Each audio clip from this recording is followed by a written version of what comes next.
Ropeway हादसे में मारे गए लोगों के आश्रितों को राज्य सरकार ने सौंपा 5-5 लाख रुपए का चेक। आज देवघर समाहरणालय में राज्य के कृषि मंत्री बादल पत्रलेख और पर्यटन मंत्री हफीजुल हसन अंसारी की मौजूदगी में त्रिकुट रोपवे हादसे में जान गंवाने वाले तीनों मृतकों के परिजनों को 5-5 लाख रुपए का चेक सौंपा गया। राज्य सरकार के दोनों मंत्रियों ने इस हादसे में जान गंवाने वाले लोगों और उनके परिजनों के प्रति गहरी संवेदना प्रकट की। कृषि मंत्री बादल पत्रलेख ने मृतकों के परिजनों को पंचायत चुनाव के लिए राज्य में लगी आचार संहिता का हवाला देते हुए कहा कि चुनाव के बाद आश्रितों के लिए सरकार से जो बन पाएगा वो किया जाएगा। उन्होंने कहा कि आश्रितों को सरकार द्वारा बिना देरी के मुआवजे की राशि उपलब्ध करवाई गई। वहीं इस अवसर पर मौजूद राज्य के पर्यटन मंत्री हफीजुल हसन अंसारी ने कहा कि हादसे के दौरान वे वहां व्यक्तिगत तौर पर उपस्थित थे। झारखंड सरकार ने केंद्र से बात कर रेस्क्यू ऑपरेशन से जुड़ी व्यवस्था को दुरुस्त करवाया। उन्होंने केंद्र सरकार की आलोचना करते हुए कहा कि प्रधानमंत्री ने रेस्क्यू ऑपरेशन में शामिल सैनिकों और अन्य लोगों की तारीफ की, लेकिन घटना में प्रभावित परिवारों को कोई आर्थिक सहायता नहीं प्रदान की। देवघर समाहरणालय में मृतकों के आश्रितों को मुआवजा देने के दौरान राज्य सरकार के दोनों मंत्रियों द्वारा रेस्क्यू ऑपरेशन में शामिल रोपवे कर्मियों और टूरिस्ट गाइड को भी सम्मानित किया गया। 3 आदमी को दिया गया है जिनके परिवार के सदस्य की मृत्यु हुई है। और भी माननीय मुख्यमंत्री जी बोले हैं कि आचार संहिता के बाद जो भी प्रावधान है वो हम करेंगे। आज हम लोग यहाँ इसलिए गेट टुगेदर बोलिए या जो लोग मेहनत किए थे, खासकर डीसी साहब ने जिस तरह अपना जोश जज्बा दिखलाए, हम रास्ता में आते हुए बोल रहे थे कि जिस तरह बोरिंग कंपनी वाला का जो आदमी अपना धुन में लगा रहता है, हम लोग जैसे बोलेंगे ना तो ना तरह सुनते ही नहीं थे। आप लोग देखे होंगे ना बोरिंग जो बोरिंग वाला, तो उसी तरह डीसी साहब लगे हुए थे दिन रात।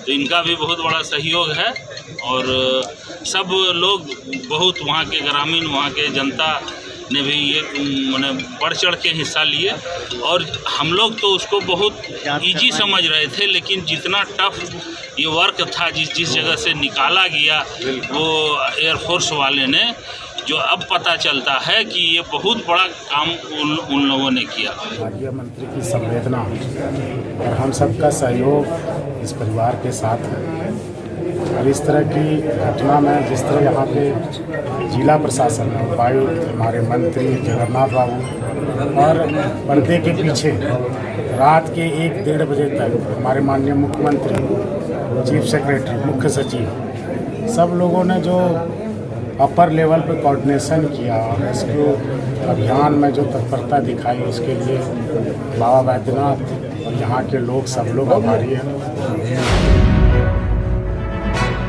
राज्य पेयजल एवं स्वच्छता मंत्री मिथिलेश ठाकुर ने कहा, देवघर को जल्द ही जल संकट से मिलेगी मुक्ति। झारखंड सरकार के पेयजल एवं स्वच्छता मंत्री मिथिलेश ठाकुर आज देवघर के दौरा पर थे। इस दौरान मीडिया से रूबरू होते हुए उन्होंने कहा कि देवघर शहरी क्षेत्र में हो रही जल के किल्लत का निदान जल्द ही निकलने वाला है। पुनासी जलाशय योजना पर तेजी से काम चल रहा है। उसके पूरा होने के बाद शहर को जल संकट से मुक्ति मिल जाएगी।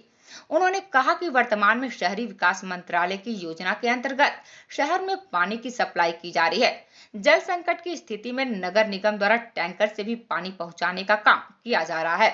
उन्होंने कहा कि सरकार एक कार्य योजना के तहत काम कर रही है और 2024 तक प्रदेश में 59,23,000 से ज्यादा घरों तक पेयजल आपूर्ति किए जाने का लक्ष्य है।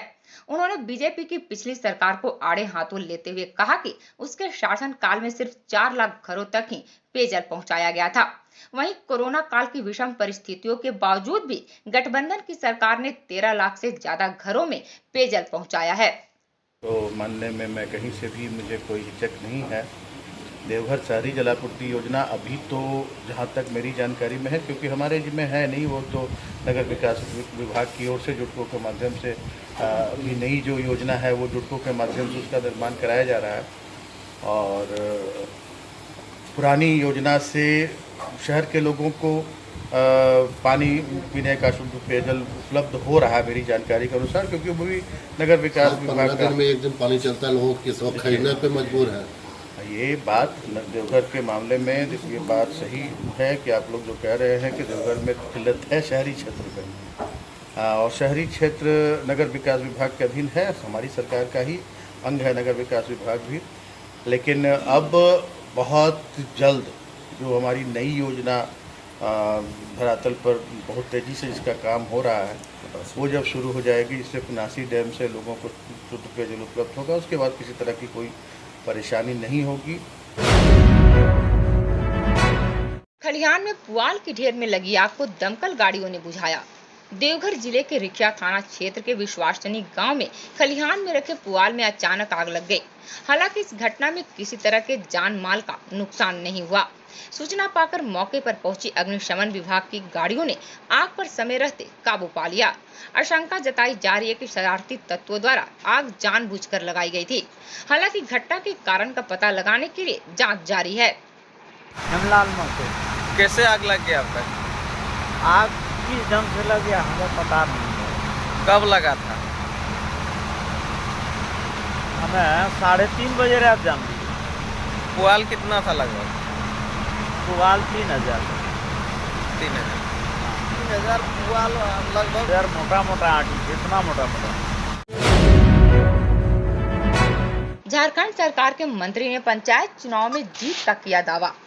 राज्य के पेयजल एवं स्वच्छता मंत्री मिथिलेश ठाकुर ने राज्य में होने वाले त्रिस्तरीय पंचायत चुनाव को लेकर कहा कि इन चुनावों में गठबंधन की सरकार अपनी जोरदार उपस्थिति दर्ज करवाएगी। उन्होंने कहा कि हमारी सरकार हमेशा जनता के बीच रहती है। बीजेपी पर निशाना साधते हुए उन्होंने कहा कि पंचायत चुनाव को लेकर बीजेपी की गतिविधियां बढ़ गई हैं। बड़े बड़े नेताओं का दौरा शुरू हो गया है। इससे पहले किसी को जनता की फिक्र नहीं थी। बीजेपी के लोगों ने एक बार फिर अपने क्षेत्र का दौरा नहीं किया। तो हो नहीं रहे हैं जी, लेकिन ये दावे के साथ कहता हूँ कि महागठबंधन के समर्थक ही इस त्रिस्तरीय पंचायती राज व्यवस्था में सारे के सारे प्रतिनिधि महागठबंधन के ही चुन कर आएंगे। कुछ तो टिप्स दिए होंगे। देखिए, हम लोगों का काम बोलता है, हम टिप्स नहीं देते। हम वैसा वो भाजपा वालों का ये है कि चुनाव के समय बहुत सक्रिय हो जाते हैं। हम निरंतर काम करते हैं और हम अपने काम के एवज में हम जनता हमें अपना प्रतिनिधि बनाती है। और प्रेमी युगल ने ट्रेन के सामने छलांग लगाकर जीवन लीला को किया समाप्त। मधुपुर रेलखंड के जोड़ा मोड़ हॉल्ट के समीप बीती रात एक प्रेमी जोड़े ने ट्रेन से कटकर खुदकुशी कर ली। बता दें कि पथरौल थाना क्षेत्र के विलरिया के राजेश कुमार यादव और यशोदा कुमारी के बीच कई वर्षों से प्रेम संबंध था, जिसका विरोध दोनों के परिवार वाले कर रहे थे। उनकी इच्छा के विरुद्ध परिवार वालों ने दोनों की शादी अलग अलग तय कर दी। संयोग था कि दोनों की शादी की तारीख 9 मई निश्चित हुई, लेकिन उनको एक दूसरे से अलग होकर जीना मंजूर नहीं था। दोनों ने बीती रात जोड़ा मोड़ हॉल्ट के समीप ट्रेन के सामने छलांग लगाकर जीवन लीला को समाप्त कर लिया। राजेश ने घटना स्थल पर ही दम तोड़ दिया था, जबकि यशोदा इलाज के दौरान चल बसी। प्रथम दृष्टिया प्रेम प्रसंग की है और दोनों में आपसी तालमेल था। क्योंकि गार्जियन तो पता ही नहीं था, तो लड़की वाला गार्जियन घर में नहीं था, शादी उदी में कहीं निकटतम रिश्तेदारी के पास गया था। तो लड़के में किसी तरह फोन से कांटेक्ट हुआ होगा, तो हम लोग अनुमान से ही कहना कर सकते हैं। और उन लोग दोनों जो है घर से निकल गए। अब घर से निकलने के बाद अब कितना देर रात की बात है, सुबह जब हम होती है तो सुबह हमको थानेदार वहाँ से फ़ोन किए हमको कि आपका हम थोड़ा सा अपना गाँव में समाज सेवी का काम करते हैं। तो बोले कि देखिए आपका जो है गांव का है, थोड़ा पहचान करिए। लड़का तो बारे में बोला अब राजेश नाम है लड़का का, आपका नाम कमल मोदी। हम जानन गए, गाँव का लड़का था। गए तो हम लड़का था तो एकदम बिछुप लाश था उसका, 6 उसी तरह मंदिर से पहचान तो किए। उसके बाद उसका घर वालों को फ़ोन किए। तो फिर जानते करते हैं कुछ होने के बाद क्या होता है।